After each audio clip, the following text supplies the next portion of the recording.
those that are watching. As I've gotten to an interesting point here. And we have covered so much over the past few weeks about what we really are, what life really is, how it really, really works.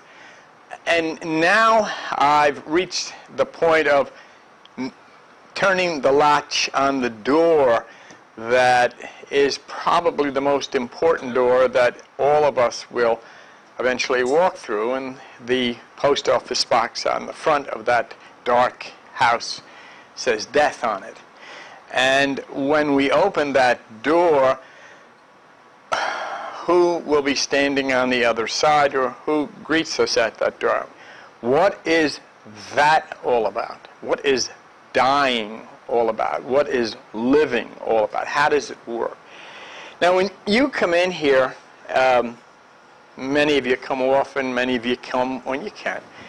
And then when you watch on television, you're not here to have me tell you something that is necessarily going to happen. You're here to listen to things that might find a little small room inside of you that you then can use in your thought process to say, you know, I had that happen to me, or, you know, I saw one of those once, or, you know, maybe that's what I've been feeling.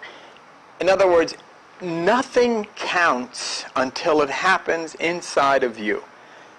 The rest of it is irrelevant. The rest of it belongs to the person sitting next to you, or the person behind you, or the person you see on the street corner. But reality only occurs when it happens to you. So even what you hear tonight will be strange. And as I said, I've begun to talk about things that no one has ever spoken of before. But no matter how strange, just keep in mind, not near as strange as the very things that go on inside of your head every day. And that's all I am here to do. You will hear things, they will nest inside of you, and then you will say, I remember that, or I think I felt that way, or I saw that. And then you'll be able to build on it. There's a line that goes, it's food for thought. And that's what all of this is. It nests inside of you. And then a situation arises, a person appears, a vision occurs. And then suddenly the little bird in that nest spreads its wings and you recall. Today is June the 19th. And this is the birthday of my sister, Lorraine, who passed away a few years ago. And I wanted to acknowledge her with a picture. And this is her picture. Of course, that's not what Lorraine looked like just before she died. She was 80 and she had cancer. But I celebrate her today with this picture because this is what she really looks like now. And what is so beautiful about this is that those who have died look, when they commune with you, as you perceive them to look. And that is how I remember her in the good days and perceive her to look. Anyone that you know who has passed on, when we commune with them as a photon. But as physical humans, we must have an image to satisfy our physical being. So the image you should have of someone who has passed on is not someone elderly who is cancer-ridden or frail, but one when they were prime and young and healthy. And you communicate that way. Because once a person leaves the physical realm and enters into the photon realm, they're all young and in their prime and healthy. This is your image. that is the image that will be produced for you when you commune with them. And as I told you, as you close in on 2012, you will commune with them in a surprising way. So what you want to kind of sit back and remember is that everything is presented electrically inside of you as a photon reflection, changed into an image so that you can physically relate to it. We've been through all of this. No, you're not seeing me standing here, even though I am. You're receiving a reflection of a photon, which is entering through your retina and traveling back to the back of your brain and being deciphered in a perception of what I may look like. It all happens back here where you have a big screen TV that you look at. So when I communicate with my sister, this will be my image of her. And this is the image she would want me to use when she was young and healthy and in her prime. So picture a loved one. You can do it right now. Picture a loved one. Picture a friend who has passed on. But don't picture them as elderly or sick. Picture them as younger and in full health. And when you communicate photon to photon in that way, that deciphering will go on in your head, and that which will be the image which will be presented to you, and the image of you that will be presented to them. And remember this, the person who is deceased left their physical body here. But what you saw of their physical body was only an image. It was only an illusion anyhow. Oh no, their physical body is here. But the way you saw it was as photon, which became deciphered inside of the wiring here, and then displayed to you as an image at the back of your head. So now, you can go ahead and manufacture a perception, an image of them in a better time. And it will allow you to have a more meaningful communication and encourage their photon to approach you, because you're imaging them in a way that they would love to be imaged. They don't want to come back and approach you. If inside of you there's going to be an image of them old and frail and sick, they don't want it. It's like you don't want to be around people when you're like that. But if you're imaging them in their youth, when they're vibrant, they'll be back. When I look in the mirror, I always say, I go in my eyes, I say, Jesus, you look pretty good for that. It looked pretty good for yourself. But when somebody takes a picture of me, I say, all right, that don't look like me.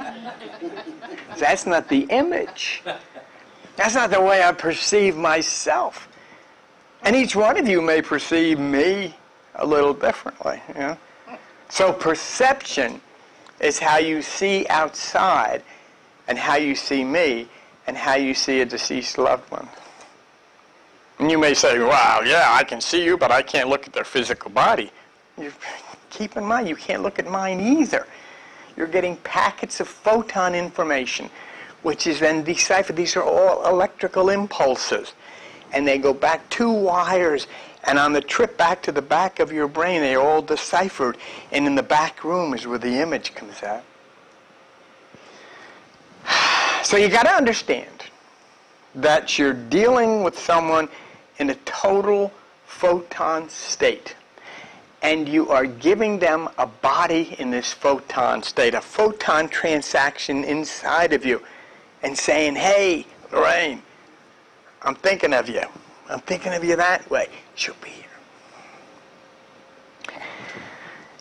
And, in the photon state, which is good, we can all be young and healthy, because all is perception. I don't know, some of you were here, some of you weren't here last week or the last time we were here, but you have to kind of realize what life is about. Nobody's ever told you. You know what John Kramer told us? What did he say?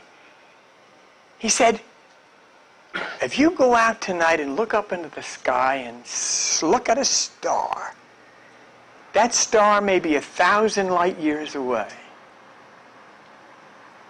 But it knew that on June 19th, 2009, at about 9 o'clock, you were going to go out and look at it.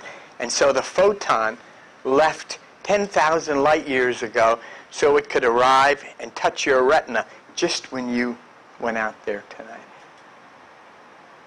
Oh, that's not hocus pocus. It's not religion. It's not anything crazy. It's quantum. It's science. It's true.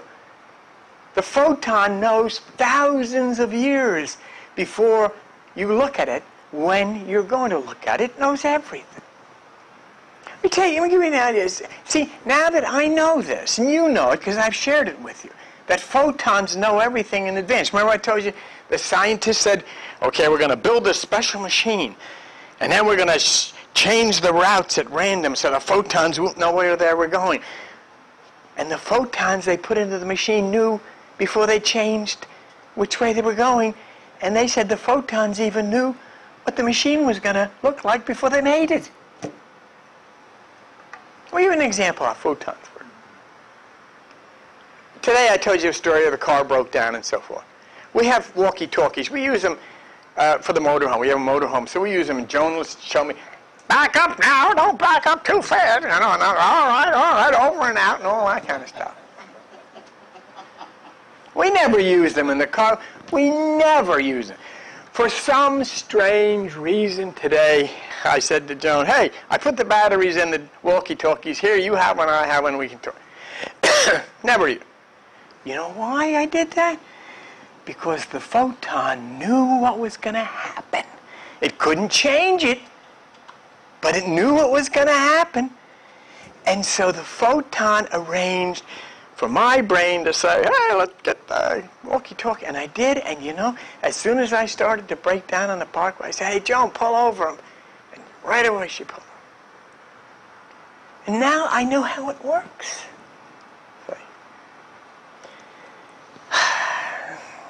There's a big problem in communicating with people who have died. We expect them to appear in a physical body when they are really a photon. See? But if we all realize that our perception of them will create their physical body for us, as I do with Lorraine, then we can see them in the same way that our photon perception does in 3 dimensions. And we'll be able to overcome this hang-up of that. Because you don't, everything is illusionary because, you see, you think that I'm standing in front of you, but actually I'm at the back of your head. Which is hard for you to grasp because it's so illusionary, but that's what's the fact. That's what's the truth. Everything you see is an illusion, a perception. You pick up signals, they're deciphered in your brain, and they give your brain a picture in the back of your head. So, now you can originate that perception of a person that has died based on memory. There doesn't have to be a 3-dimensional material being in front of you for your eyes to be given a photon signal that can be deciphered into an image. That's what happens to people when the brain starts to shift or change when they're preparing to cross over or whatever. You go in a nursing home and they see people and they're talking to people and you say, oh my God, they got dementia. No. They're perceiving. They received a photon signal. It is deciphered in their brain. It transducts to the retina, and they see a person. You can't, but they can, and it's scientifically accurate. But what do? We can't have people seeing to the other side in another dimension. Give them some drugs and put them under. And that's what we do. So let me show you what the formula for the 3-dimensional realm that we live in is now. All right? You have photon. The photon communicates a signal to the retina. The retina sends it to the brain. It is deciphered, and you see that lovely thing at the end of the picture. That's the way it works. It's all images, okay? No real, you don't see pictures with your eyes. You pick up signals. The photon sends a signal to the retina. The retina sends a signal to the brain, and it deciphers it, and the brain says, I don't know if you want to see this, but this is what you're looking at. Huh? But there's another way, which is a photon signal not being received by the retina directly, but first coming to the pineal gland. And this is how it works by pineal transduction. The pineal gland picks up a photon. It then transducts. What that means, it tells the retina, hey, I've got something coming over here. You've got to change it. It's an image of Bill's sister. And so what happens in this one is the photon sends a signal to the pineal gland. The pineal gland picks it up. In other words, the pineal gland is going to be the eye now because there's nobody physically out here to see. The pineal then transducts or sends it over to the retina. The retina sends it to the brain, and the brain sends a picture of my sister. So you see, the two eyes give a picture of what's right here physically. The single eye give a picture of what's not here physically, but what's here. And that's the way it works. And of course, we've been all through this in the past weeks of showing you the proof of that. So we have two avenues of perception that are available to us, Joe. The two avenues of perception are physical, which is photon to retina to brain, and then the image. That's how you're seeing me now. The non-physical is photon to pineal to retina to brain and to image. Now, you see, where the photon touches the pineal and then it goes to the retina, it gives you an impression. That's where a person has a vision, or you say, I'm seeing things. Well, what has happened is you've picked up a photon signal through the pineal, that transduces over to the retina, and then it is transcribed and deciphered in the brain, and it makes you think you're seeing somebody because the signal came from the retina. If the signal was coming directly from the pineal, you'd see it in the middle of your head. Well, you don't have an eye there. So it goes to the retina in order to create the illusion of a picture. See? So in the physical realm, photons enter the retina as tiny fragmentation information signals and are then deciphered by the brain. You know, don't look up here and say, I know what I'm talking about. I don't. I don't. I'm telling you the information from John Kramer, from Pim Van Lommel, from John Gribbons, from Paul Steinhardt, and from all of these scientists which I've studied. And this is the way that it works. They don't talk to you because you're religious. And you can't deal with anything that's reality, so you make up your own rules. You know? But this is the way it works. See? And so in the non-physical realm, or what you call the spiritual realm, it works as it does over there. The photon picks up something that you can't see. But the signal through the pineal gland is then sent over with information to the retina, and the pineal says to the retina, what we've picked up here is Bill's sister. The retina then sends the information backwards, deciphered, and I perceive a picture of my sister, a vision. That's what happens when sometimes you see the face of a person. It's exactly, they were standing right there in photon form. But get the physical form out of your mind. Now we have to go into this understanding, for instance, where you hear of a person having a seance or something like that. Any contact with a deceased person, any contact, is through the pineal gland of the brain. It picks up the photon. The photon is dispatched by a vibrating electron.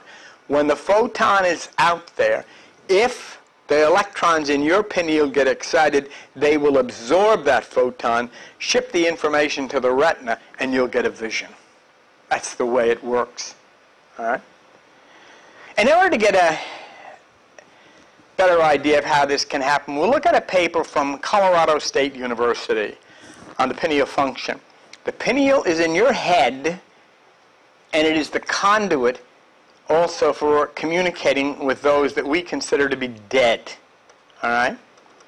And this is what Colorado State University says. Arthur Bowen, the pineal gland or epiphysis synthesizes and secretes melatonin, a structurally simple hormone that communicates information about environmental lighting to various parts of the body. Now this is interesting. I put in yellow this scripture, which is from Matthew 6:22, Jesus saying, if your eye be single, your body will fill with light. And what did the Colorado State University say?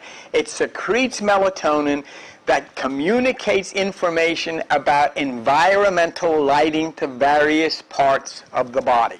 So the Colorado State University said the same thing as the biblical Jesus said. If your eye be single, if you stimulate the pineal gland, you'll pick up the photon light externally. And then it says, and this is what's the important part, the light transducing ability of the pineal gland has led some to call the pineal the third eye. The word transducing I've defined to convert into another form. And so, in other words, when the pineal gland picks up the electronic information, it converts it and says, it's a person, and it goes on to the retina. That's the way it works. That's how your brain is constructed. So it's extremely important here. And the reason it's so important is because of the connection of the pineal gland to the Bible and to the Eastern Kundalini and other ancient writings that speak of the single eye or the third eye, or as Rene Descartes called it, the seat of the soul. And what is important is because the pineal gland was obviously put into your head, created into your brain to provide a connection between the photon out here, right, and you in here, so that then there's a communication. You're never, ever cut off from those who have died. But you have been not cut off from contacting them by nature. You've been cut off from contacting them by religion. So it would suggest something.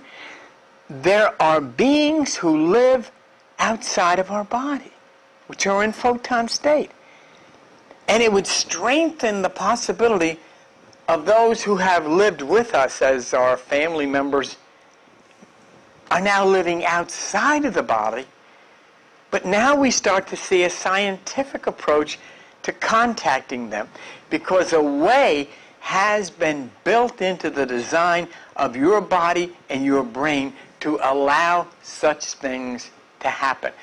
We have instead turned all of our allegiance to those who inherited the superstitions of the Middle Ages, and we have sought to say to those in science, we won't listen to you, we will listen to Father McFeely or whomever.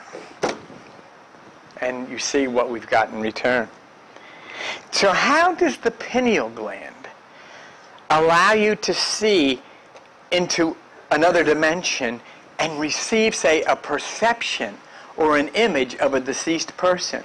It is the ability of the pineal gland to transduce, to convert the photon signal it picks up and send it over to the retina saying, this is what we've got, and you've got to put it back and send it back so that the person here can see an image.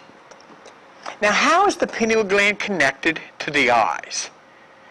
And this is important. This comes from a website called BNET Technology. And this is what it says.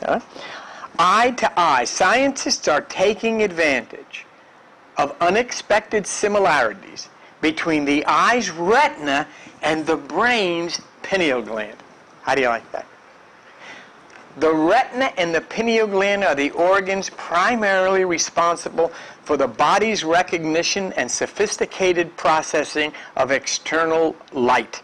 Findings suggest that the pineal gland was the evolutionary precursor to the modern eye. Scientists discovered surprising similarities between the two organs, including the presence of melatonin in the retina as well as in the pineal gland. So you see how close. So as we continue to investigate the pineal gland, and we see some remarkable similarities between the two eyes that you've got here in your skull and the third eye that you have in the middle of your head, once again, both of them have a purpose to see. One, the two eyes to see in the physical realm, and the single eye to see in the non-physical realm. Joan? This says, it's like finding a relative you didn't know you had, says Paul O'Brien of the National Eye Institute in Bethesda, Maryland. We are eager to know just how much we have in common. He's talking about the single eye and the two eye. O'Brien and David Klein organized the first symposium on pineal-retinal relationships in Sarasota, Florida last spring. The most striking discovery of the recent communication and collaboration is that in addition to melatonin's presence in the retina, proteins that had been thought to be unique to the retina are also present in the pineal gland. So the information continues to build up for us concerning this third eye, or this single eye as Jesus referred to it in the Bible. Unique proteins thought to be limited to the retinas are now also found in the pineal gland. So you can see where there has been such emphasis on ancient times in the third eye or the single eye. Let's see what else he has to say. He says, our job as physiological chemists is to figure out what these retinal proteins are doing in the pineal gland, says Klein. He suggests that a rhodopsin-like molecule in the pineal gland might be a membrane receptor that responds not to light, but to a neurotransmitter chemical released by brain cells. The binding of that transmitter would initiate a cascade of events employing the same components as retinal response to light. Do you get that? In other words, when you see something, hey, look at that! I saw it! I saw it! But now look at this, it's something different. Instead of a physical impact to the retina, you've got a neurotransmitter outside by the photon, setting off this neurotransmitter in here and causing a cascade of information which turns into images that you can see of things that aren't there. Perfectly normal. You're created that way. But what do we do when somebody has it? We give them drugs to stop it. Because we don't understand. Wow. Isn't that important? The pineal would initiate a cascade of events employing the same components as your two eyes. But it wouldn't be from light. It would be from a neurotransmitter. So my question then would be, could the neurotransmitter chemical pick up the exterior photon or electron signal and transduce it to the retina as an image, so I can see this person that's standing here that is not there to see, but really is there. Neurotransmitters are chemicals that are used to relay and amplify and modulate signals between cells. And neurons are responsive cells in the nervous system that process and transmit information. So you see, it's we're into some high communication stuff, you know. So if the pineal neurons pick up a signal such as an external vibrating electron, it would be able to process and transmit information to the retinas, and that thing that you saw that nobody else could see, you saw, because you absorbed that vibrating electron and they didn't. So let's now, wait a minute. Let's look at the words of Jesus again and rethink this. As I said, it's important for you to know as you respond to someone from the other side trying to contact you, and for when it becomes your turn to contact them. So you're not frustrated trying to contact them either. So let's look at the words of Jesus, and this is what he says. And this is how it works. If your eye be single, your body will fill with light. In other words, as you stimulate the pineal gland and excite the electrons, as John Kramer, physicist, tells us, those photons will be absorbed by your pineal gland. Okay? Genesis 32:30, Jacob says, I have seen God, which is Photon, face to face, and I shall call this place Pineal. And Numbers says God is not a man, God is light, which is Photon. And then it says, the scientists say, the pineal secretes melatonin, a structure that communicates information of light to various parts of the body, which confirms that which is said by Jesus. And then at the bottom, it says transduction is the conversion of one form of energy, the invisible photon energy, into another, which is the transformation of light energy into receptor potentials in the photoreceptors of the retina. And it triggers a cascade of Folks, I mean, I'm just telling you how it works. I mean, you go to church all your life and they say, oh, Holy Spirit, and that's it. You give me money, get the hell out of here. This isn't the way things work. Things work according to scientific principles, electrical principles. You know, it's not easy. I couldn't go and take that light apart and tell you how it works. I mean, you have to know. You have to be able to do things. And you know something funny? When I just looked at that light knew that I was going to look at it before I did. And you can't believe that. And you know why can't you believe it? Because you've been taught by religious people. But the fact is, that photon knew that I was going to look at it. Watch it, see if I can trick it. It knew. It knew. It knew. So the information picked up by the pineal is sent via neurotransmitters as a message to the photoreceptors, which would be the identity of the approaching photon, someone coming close to you. So here's how then we worked it out, Joan. Physical eyes receive photon activity through the retina. You see me, I see you. Easy to understand. Pineal gland converts light energy into receptor potentials in the photoreceptors of the retina and triggers a cascade. So we see physical things through photon reflections through our two eyes. We see non-physical things as the pineal converts photon or energy to the photoreceptors of the retina. So now I believe that we have enough information to see that your body was created and evolved in such a way as to have placed in it equipment that will not only allow you to perceive things outside of your body, as you can see me, but in addition, your body and brain was created in such a way to allow you to see and perceive the approach of life energies that are not physical, but which can be made into photographic images via the deciphering ability of your brain. So now that we know we had the ability to receive as well as transmit through vibrating photons, we realized that the reason we have such ability is to allow us not only to communicate with the three dimensions that you're communicating with here, but also the non-dimensional things. Otherwise, we wouldn't have that ability, would we? We wouldn't be able to pick up invisible things and translate them into images if it wasn't in our interest to do so, would we? That's the way we were made for a purpose. And so now, we've gone through that, and we come to the door that religion wants you to stay away from. The door which opens on the thing called death. The door that when we open it may surprise you as to who you'll find holding on to the latch. Dare you knock on the door?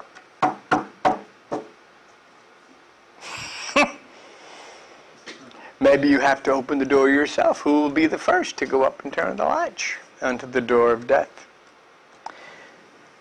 You know, there's something then in life that awaits everybody and frightens everybody and causes everybody to do whatever is humanly possible to avoid it or to delay it. And It is a thing that causes much hurt, much anguish, depression, and fear among all applicants who occupy this planet, and its name is death. It's a very natural part of life, but it's something that's rarely discussed because there's a mystique of darkness and fear. There's a mystique of horror that surrounds us with the feelings that the only ones that would know that could save us would be the robed ones in their churches. And so when death comes to someone, we who remain alive file into funeral parlors or stand at grave sites and watch as religious representatives recite some words out of a book. And then they extol us to have faith about something that we have never discussed. We're supposed to have faith about something we know nothing about, and about what that religious person knows less of than even we do. We have Bibles, and we have religious books for every nationality, every civilization, and they all do deal with the same thing, death. What happens after you die? Where do you go? We live in a Western culture, which is, our particular cult is Judeo-Christian. Jewish and Christian, which even makes up the book we declare as our survival manual. The Old Testament's supposed to be Jewish, the New Testament's supposed to be Christian, but the truth is neither of them are. The whole damn thing is Greek mythology. But that's of no concern to anybody, and we don't discuss that, because our religious cults do not allow such a discussion. They just tell you to believe that Peter, Paul, and Mary had the whole thing under control. So we're to believe the literal writings as interpreted by our particular cult. And so as it affects the most important aspect of our existence, namely the end of our physical existence and what happens after, we don't know anything. We don't know anything. So what's the religious approach to life after death from a Christian standpoint? And most of us has grown up from childhood being convinced that after we die we're going to have to appear in a courtroom and be judged for the bad things that we've done on earth. And these wild, crazy, buffoon-type people even drew pictures. Show that picture. There it is. There's the picture. Now look at all these poor people at the bottom. I guess they're declared guilty as charged. Next case, and they're sprawled all over the place. This is hideous stuff, but this is the way they believe. Really. And all those miserable people, they did bad things, which at the time they didn't think were so bad at all. It felt pretty good to them. I wish you ain't so pissed off about her out there. Just having more fun. I didn't know she was... But this is the nightmare we all been raised with, haven't we? Every one of you.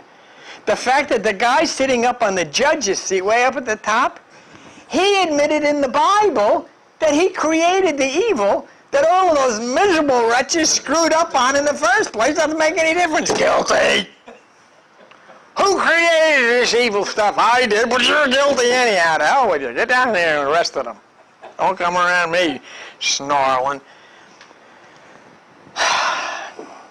But how do you exist in a quantum realm of electrical reality when you are raised on this superstition and this distortion which came out of the Dark Age? People really believe that picture, and they flock into churches trying to do whatever it takes so they don't wind up on the cellar floor like the rest of these people in the picture. It's true. It's really true. And what we have done is we've made the natural aspect of death and regeneration, which is evidenced in all of nature, into some kind of ghastly, ghoulish event. And you know why that's like that? to keep you in line, scare the hell out of you, so you'll keep showing up, put a handkerchief on your head, come in and give them $10 of your money. That's what it's all about. Scare them to death and make them believe that only we can save them, Pastor. So the question is, right, how do you discuss the reality of death and what happens after one dies if you're talking with people who are alive and reading comments from people like this? And you know, if you ask anybody, nobody really knows. Nobody has a clue. There's a scripture in the Bible that I always felt is significant, and I want you to try to remember it if you can. When trying to consider things such as God and invisible realms and death and all, this is the scripture. It's a good one. And it says, "The invisible things of him from the creation of the world are clearly seen, being understood by the things that are made, even his eternal power and Godhood, so they are without excuses." You know what that means? There is a realm of the subatomic invisible that is testified to by the physical. The same scientific laws of existence that apply to the physical realm apply to the non-physical realm with some modifications in quantum. In other words, if you wish to understand things that you can't see, focus on the things that you can see and learn how creationists caused them to operate. You got to use common sense. You can't go to church and use common sense. That's ridiculous. But you got to use you've got to consider nature, you've got to consider science, and you need witnesses. But you say, but Bill, nobody's ever died, and come back and talk about it. But you know what? That's not true. They have. But we have been frightened by religion to stay away from any thoughts or statements about such things because we might open our minds to demons. That's what they say. People have had visions. Remember when were you here last week? 2 guys in a truck come up on a woman, 20 years old, driving a 1940 car. Where the heck did she come from? And then she disappears? How come you never saw that on TV? How come nobody talks about it?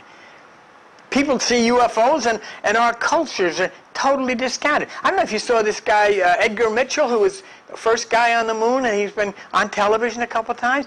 And last week he was on television, and he talked about this thing where this UFO is supposed to have crashed at Area 51, and he said it's true. I know people who saw it. So Mitchell said, "Hey, did you invite me here to make fun of me, or you want to hear what I got to say?" And they shut him. People have had visions of the other side. They've seen apparitions. Strange appearances and disappearances have occurred. And yet all these things have no credibility. Why? Because religion doesn't want you to know about stuff like this. Today, let me show you how this works. You know how this works? Let me show you something. This is really interesting. What I'm going to show you is a car. John, you know what it is? It's a Japanese water car. It runs on water. And the guy comes on and he says, you can go 80 miles on about a half a little bottle of Poland Springs. You don't put too much in, just put a little in. What are you talking about? It runs on the water. And you can get 80 miles on a half a bottle of Poland Springs. Guys says it would take you about 22 gallons to get from here to California.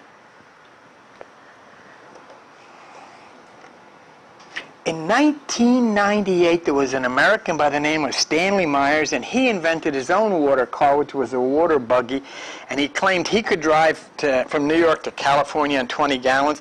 He signed a patent agreement with the United States Department of Defense, who had an interest in it, and the next day he died of food poisoning.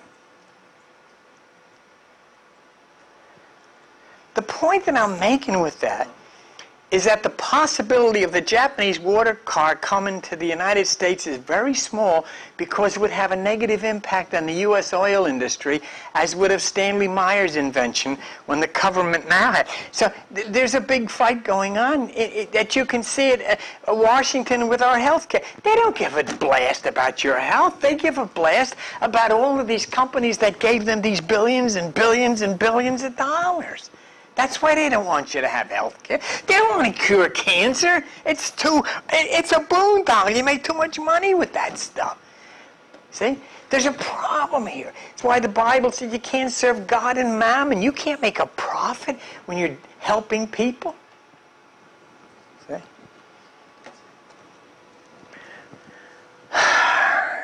So the same way is this.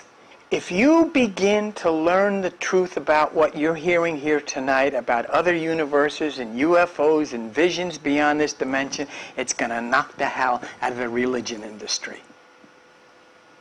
And they'll never want you to know that. So you're placed in a position of either looking at witness reports, seriously considering and discounting the opinions of the religious ones, or going on through your life as you're going right now, the hell bored out of you, totally ignorant of what's going on, and you couldn't care less. You're just sitting, you know what you're sitting there? You're like somebody, you're on a treadmill, and you go right on the treadmill, oh, you go, here's another one, that's it. Nobody questions anything. Don't question a thing.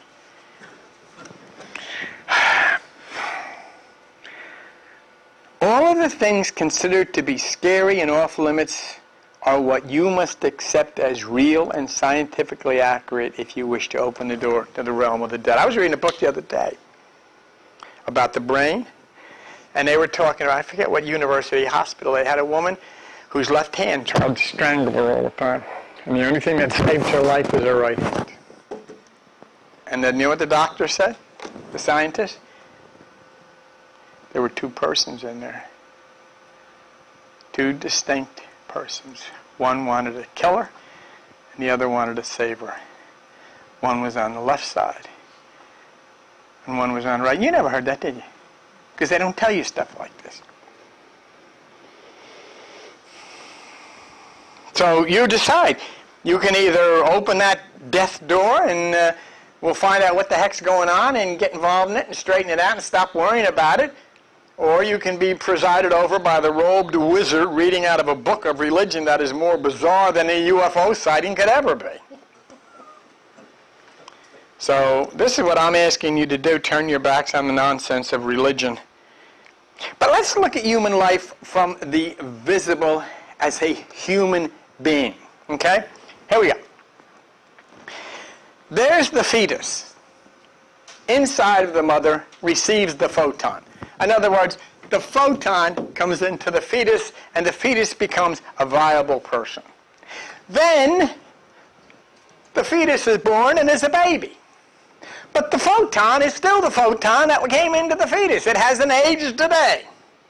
Then, the baby becomes a child, and the photon can now use that child's body a little more. I mean, there's more stuff to play with in there, isn't there?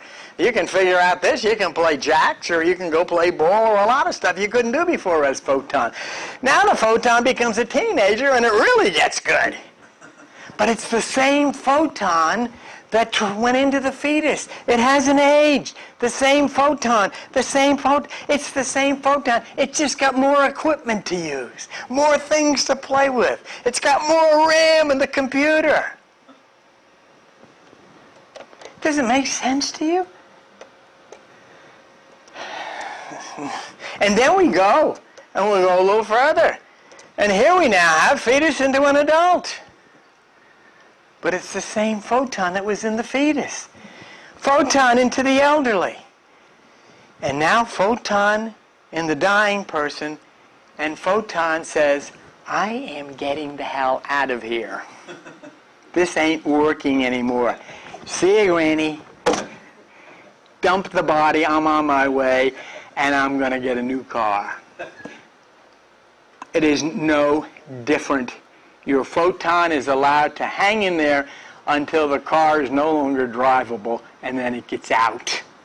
But it is the same photon that leaves there that was going into the fetus. Never aged a day, never got sick a day, never changed a day, but went through all of this. So understand this. And let us use the biblical statement that says the things unseen are known by the things that are seen. As a conscious person, I'm asking you sitting here, and I'm asking you on the TV, what do you do with a television set that gets old and breaks down? You junk that one, and you get a new one. That's exactly what happens with this piece of stuff that you're sitting in right now. It's an old TV, and when it gets too old and the knobs don't work anymore, junk it and you're going to get a new one. What the heck is so hard for us to understand about that? Doesn't it make common sense? And it's everything that has to do with life. It's the way life is. You know? It's the way life is. So you say it's old, and your photon says this body is old, break it down, I'm going to get a new one. Your body did not make that decision, you did. You look at, you can see some people, you know, they're getting close to dying. Look at their eyes sometimes, they know it. They're making arrangements, all arrangements are being made, I'm getting the hell out of here. Or I missed somebody, or whatever it is. So while you go off to get yourself a new body, we who remain gather around and mourn your passing. We do this not because we wanted you to continue to suffer in a broken body, but because we'll miss you. And we don't know how we'll be able to ever see or be with you again. But it's because religion doesn't know anything, and they have told us that you have gone up in space to be with Jesus. And if we're all good, we could be with Jesus. And they sing songs, I can't wait to be with Jesus. Yet they'll spend every damn dime they have for every doctor in humanity to prevent them from going to see Jesus.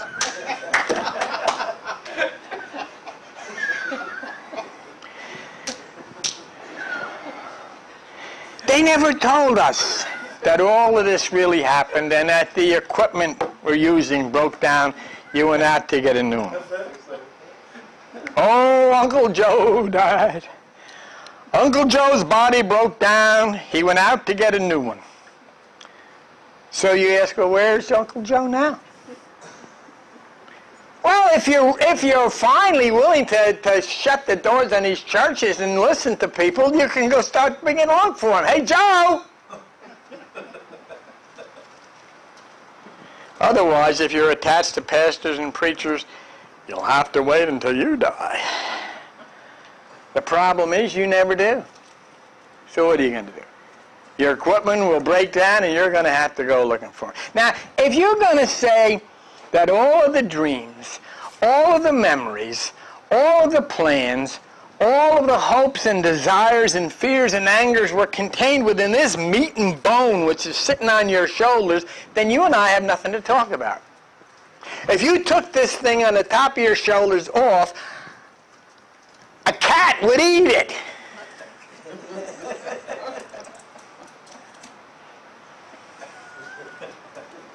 On the other hand, if you're prepared to accept that all of that consciousness is with the photon that is out shopping for a new body, then let's go.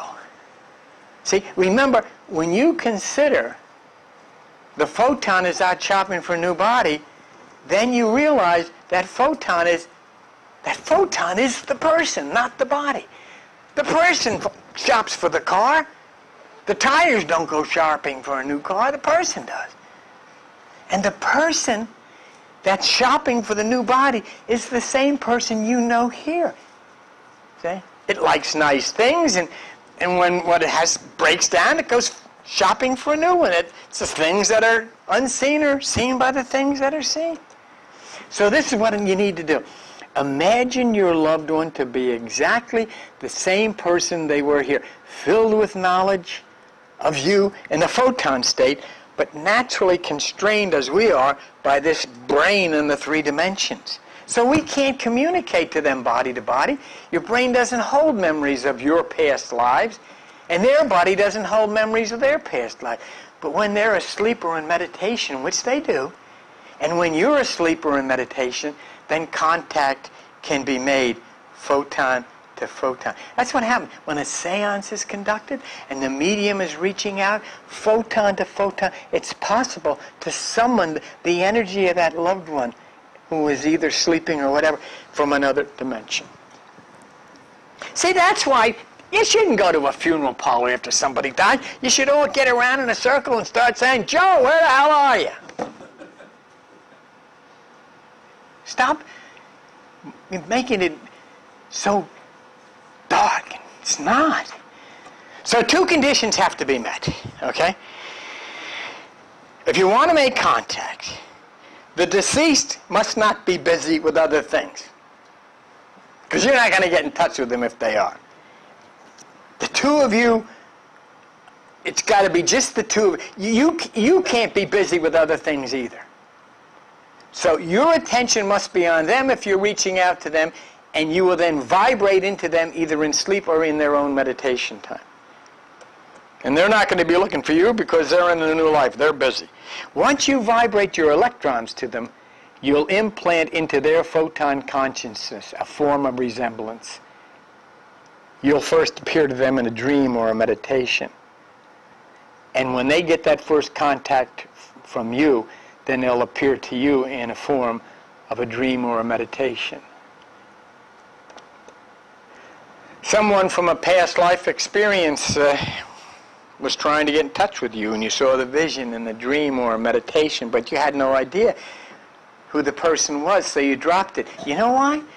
You saw a face, but you didn't recognize that face, and you didn't realize that that person was the same person who was your uncle or your grandfather or your grandmother, whomever, in a new body. When you have a vision or a picture in your mind of someone you don't know, that person is someone related to you in a previous life experience. You have 2 chores here. You not only have to try to make contact with those who have deceased from you, but you also have to try. Now, hang on. You got chairs? You got arms on your chairs? Hang on. Not only do you have to try to make contact with those who have deceased from you, you have to try to make contact with those whom you have deceased from. In other words, you also died. And they're sitting somewhere saying, "I miss Joni. I wish I could get in touch with her again." You forgot about them. In the same way, you sit here and, "I miss Mom or Uncle Joe." Guess what? They forgot about you. And you're going to have to renew it. See? You had a family in the life, not only your last life, but what about the family you had in the life before that? You can't reach them now, but another you in a parallel... Listen real close. Another you in a parallel universe who had died before the you in the Lex universe will be contacted by the family.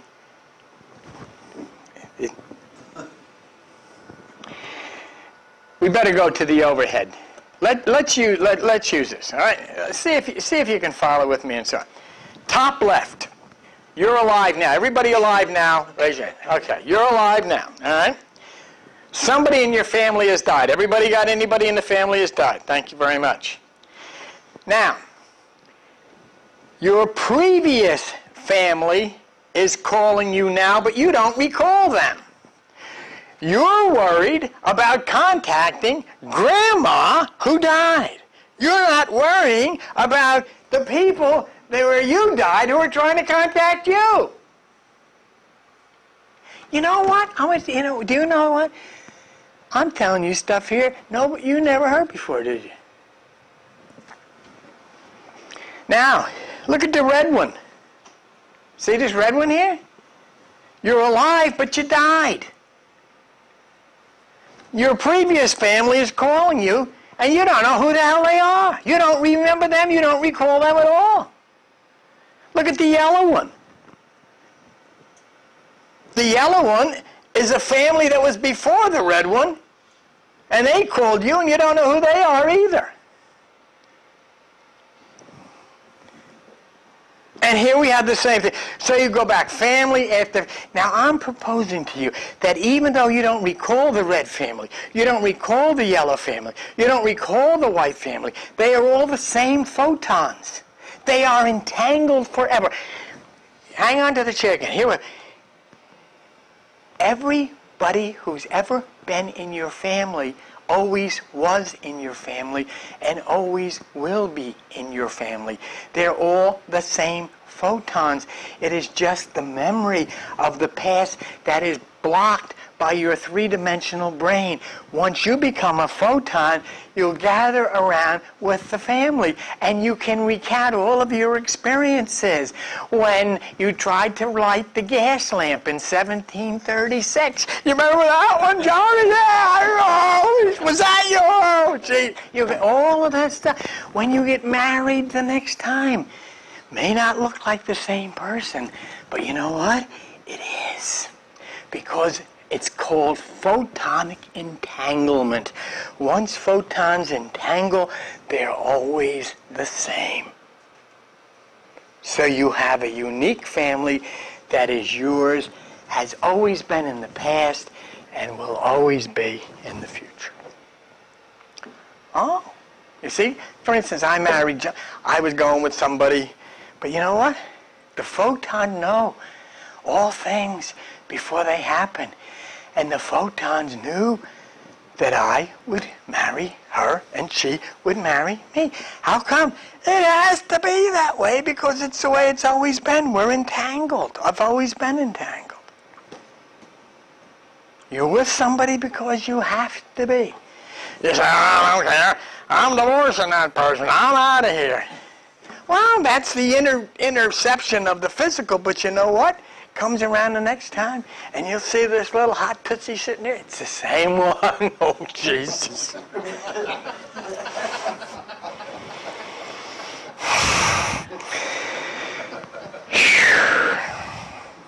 Someone in the family may get sick and die, but only their body dies.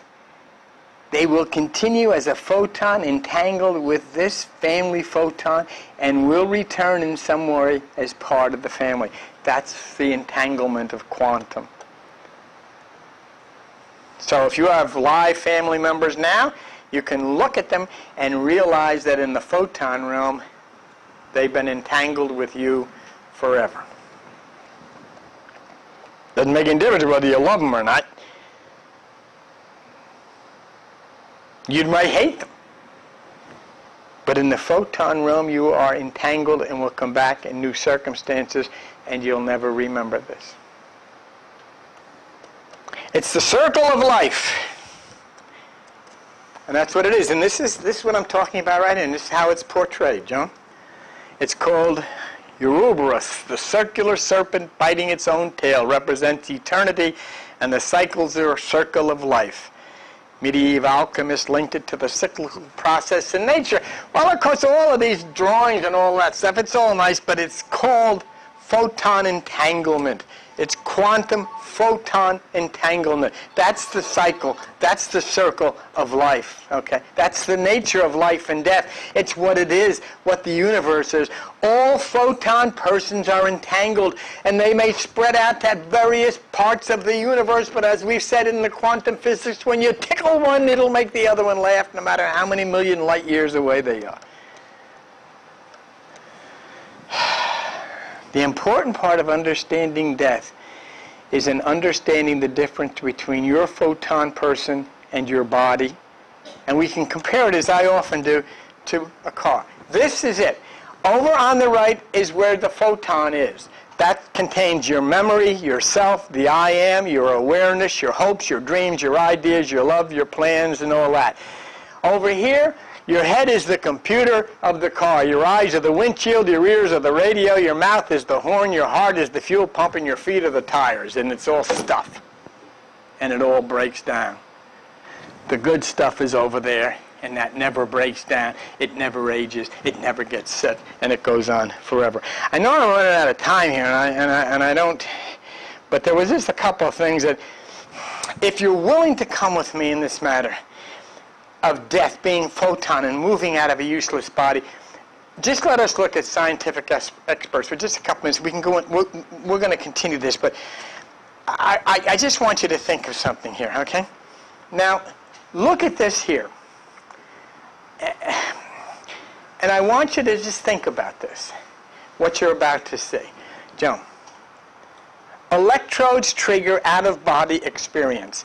Activity in one region of the brain could explain out-of-body experiences. Researchers in Switzerland have triggered the phenomenon using electrodes. Now, the point here is that the brain, on the basis of this report, is made, your brain is made so that it will release the photon person, you, from the body when an electrical stimulation takes place, okay?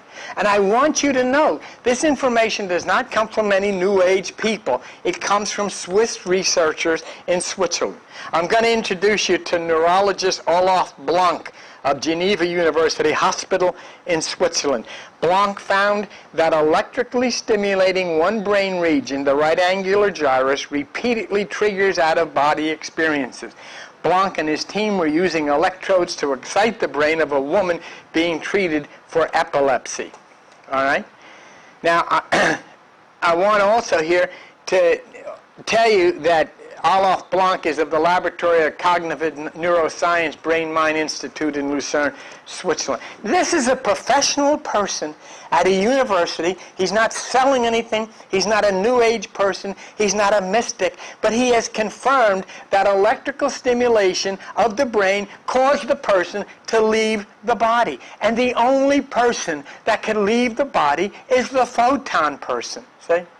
Now, you know, all right, let's go on, because I got to move. Blanc said, it makes perfect sense. We have representations of our entire body that can be disassociated from our real body. With gentle stimulation, the woman who could speak during the operation felt she was falling or growing lighter. As the intensity increased, she told them, I see myself lying in a bed from above. Thrill seekers will be hard pushed to artificially create their own out-of-body experiences because he says you can't stimulate that without opening up your skull, which, you know, you're not going to want to do. But just think as we conclude this. We have confirmation that the body has a mechanism where the person operating it can disconnect from it and leave it when it breaks down. Now, real quickly, and I promise I'll get you out of here, but I can't send you out of here without showing you this. I want to introduce you to the Netherlands, Dr. Pim van Lommel, who's one of the leading authorities on the question of out-of-body experience and near-death experiences. And this is what he said. Pim van Lommel says, near-death experiences can only be explained if you assume that consciousness is located outside the brain. In other words, it can't happen anywhere. There is nothing inside of your skull but meat. All of the consciousness is surrounded like a vortex, which spins off when this body dies, see? And this is what he says here. I suspect there is a dimension where this information is stored, a kind of collective consciousness. We tune in to gain access to our identity and our memories. By means of this collective information field, we are not only connected to our own information, but also that of others, and even the information from the past and the future.